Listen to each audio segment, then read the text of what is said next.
Chris Mace, nursing student, St. Francis. All right, you're gonna pan the room real quick.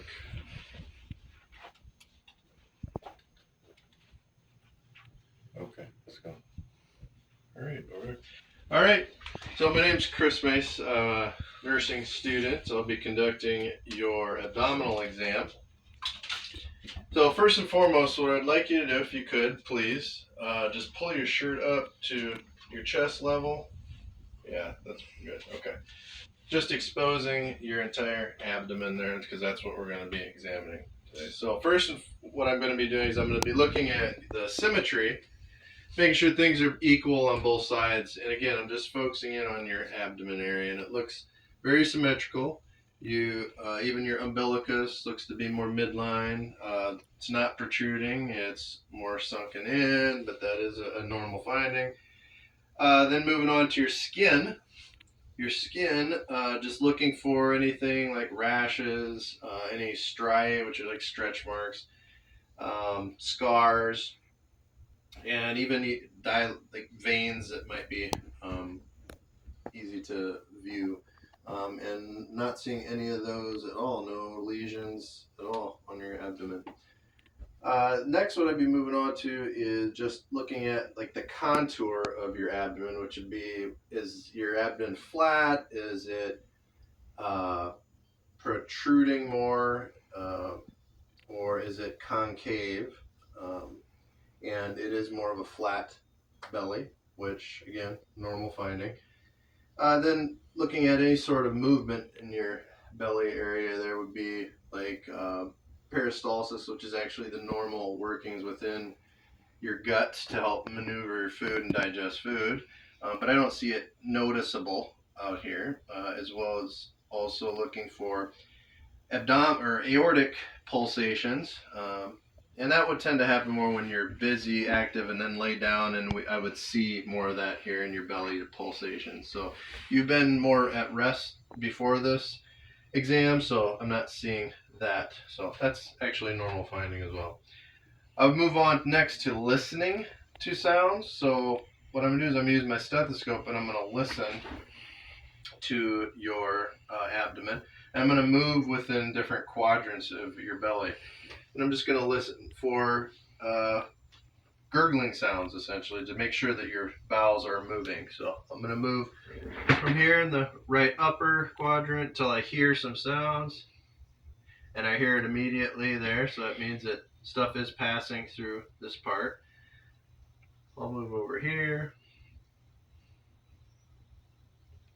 Passing through there. There's a gurgle right away.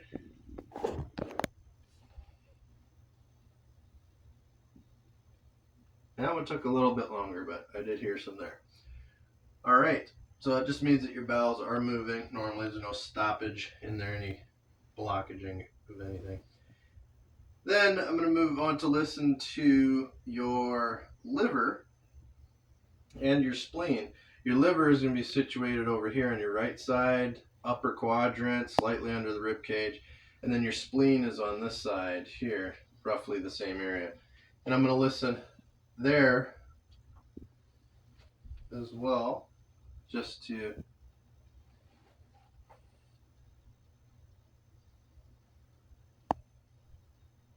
hear for any friction rubs that would deal with your heart, actually, or even your lungs.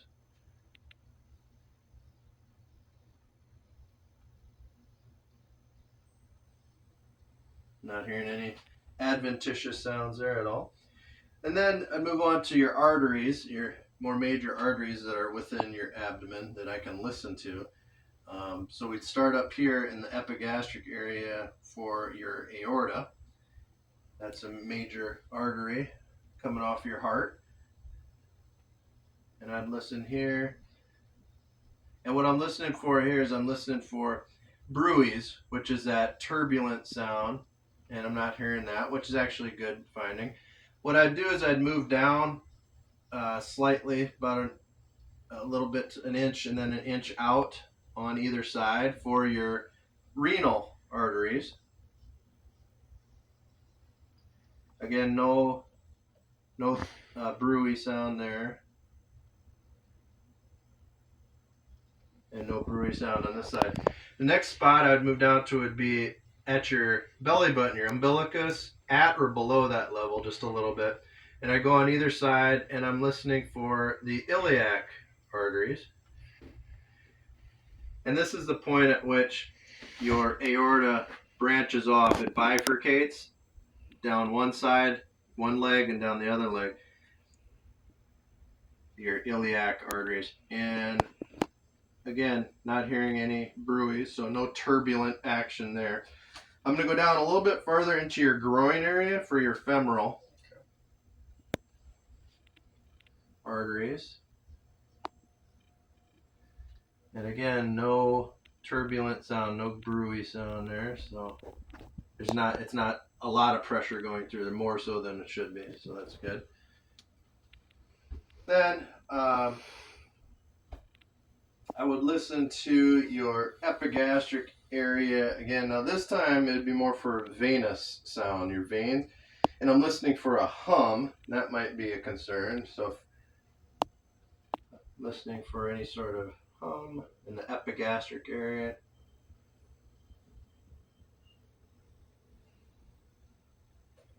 Barely audible. And then the umbilicus area as well. So going from epigastric to your belly button area. And again, barely audible. Not hearing that hum. All right, moving on from listening, I would go to percussing. So this is where I'm going to be tapping on your belly, your abdomen area. And I'm going to go around within different quadrants. And what I'm just listening for is I'm looking for that resonant sound, that tympanic sound, where it's almost like a hollow sound. And that tells me that's more normal sounding.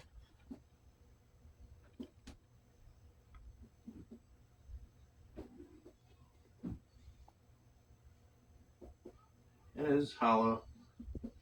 So where it might be an issue is if it were a dull sound. That means that there's something underneath there that is larger than it should be, maybe, and we want to dig into that reason why.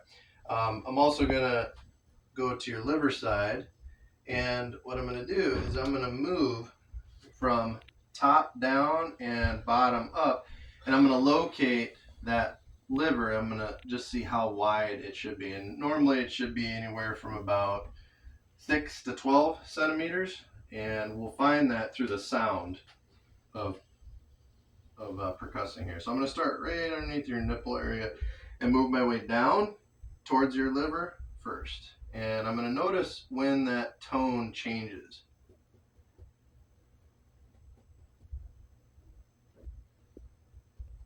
It's right there. So right in here is where I'm seeing a top border. I'm going to start from the bottom and move up.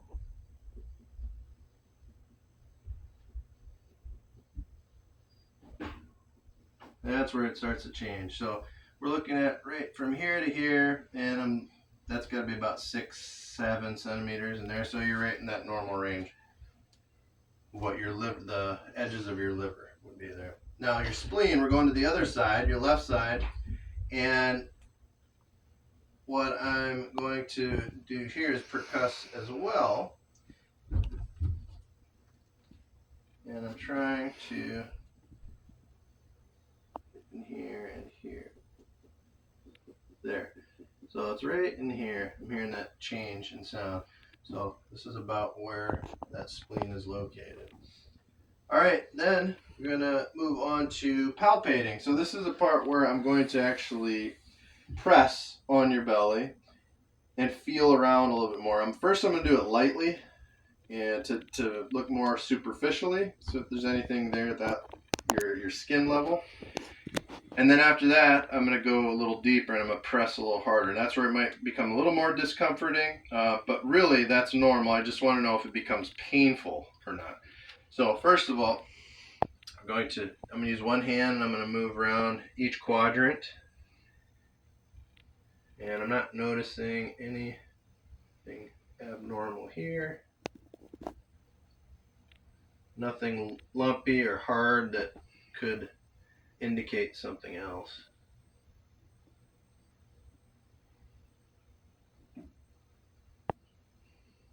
Oh, very findings there. And now, like I said, I'm going to use 2 hands. I'm going to go a little deeper. So this might be discomforting because I'm going to push about 2 to 3 inches deep. But the idea here again is it's probably going to be discomforting. Just let me know if it becomes painful.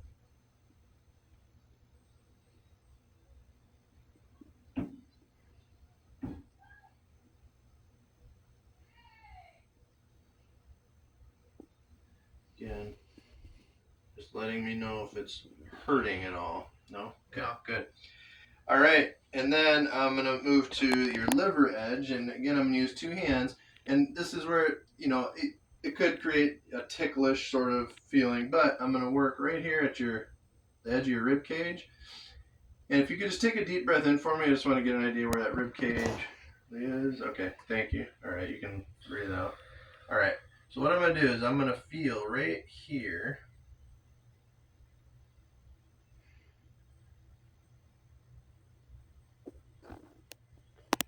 Okay.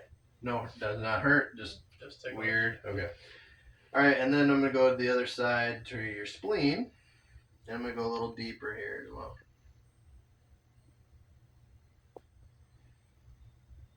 Okay. All right, I can actually feel the edge of your spleen there by pushing harder. Okay, now kidneys.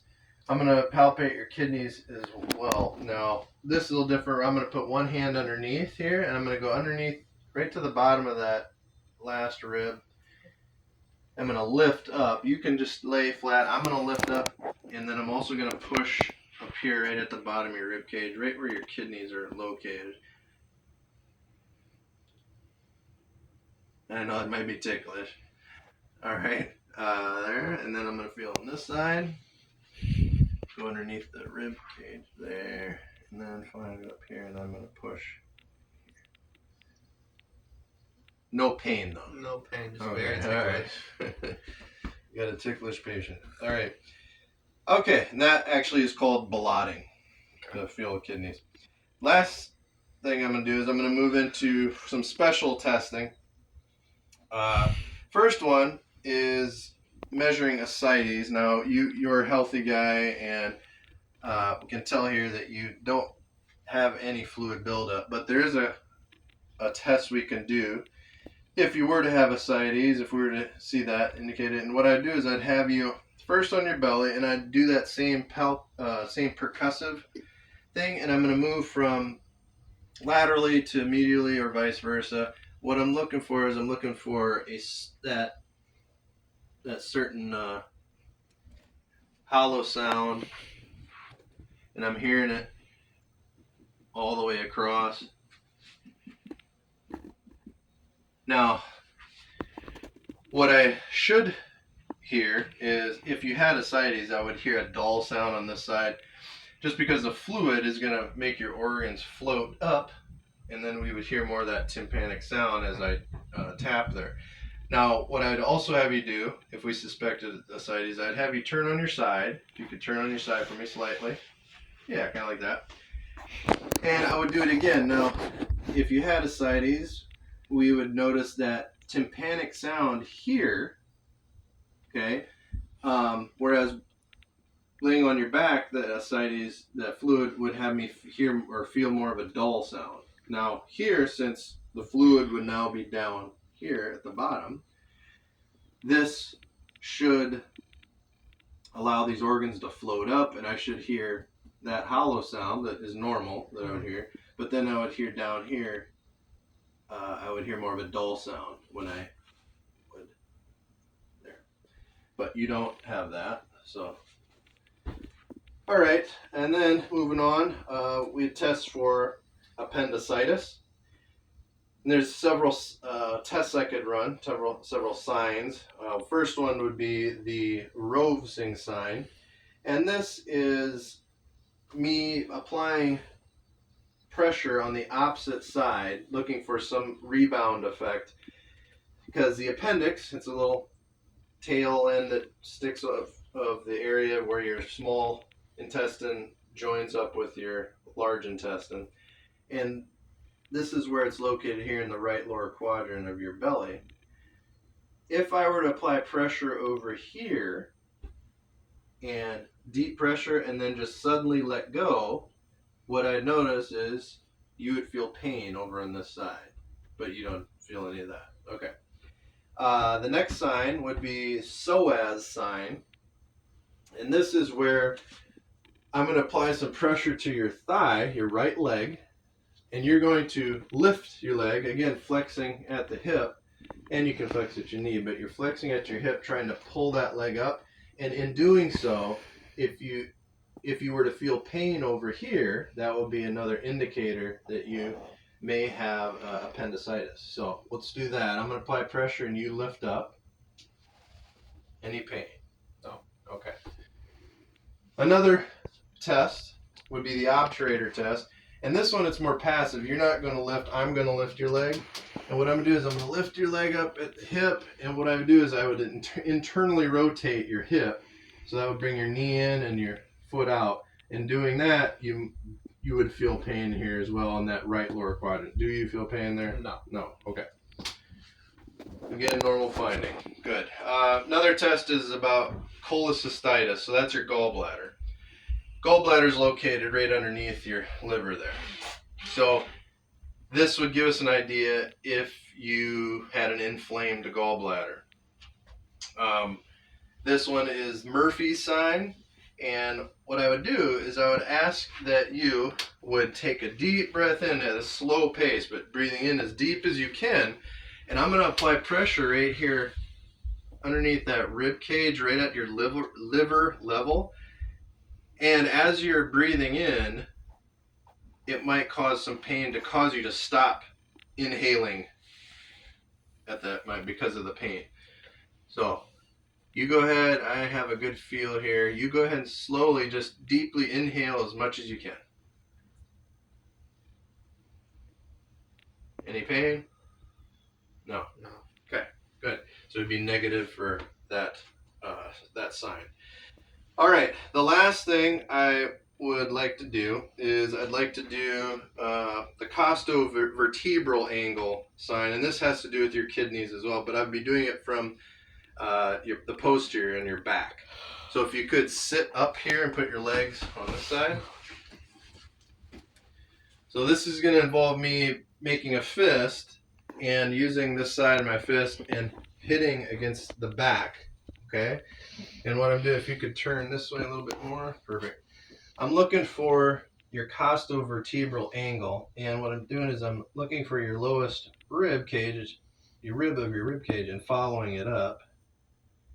So it's actually kind of high. It's right here. And then rib cage here, following that up. So yeah, we're looking right about here. And what I'm going to do is your kidneys are located right in here and here. So if I apply some swift hits with my fist to this area, if that causes pain, you'd let me know. If not, that's a normal find. It could cause a little bit of discomfort because obviously I'm using my fist against your back, but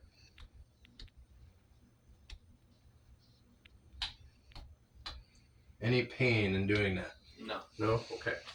All right. Well, excellent. I appreciate it. Thanks for your time. That's the end of your abdominal exam. Thank you, sir. All right.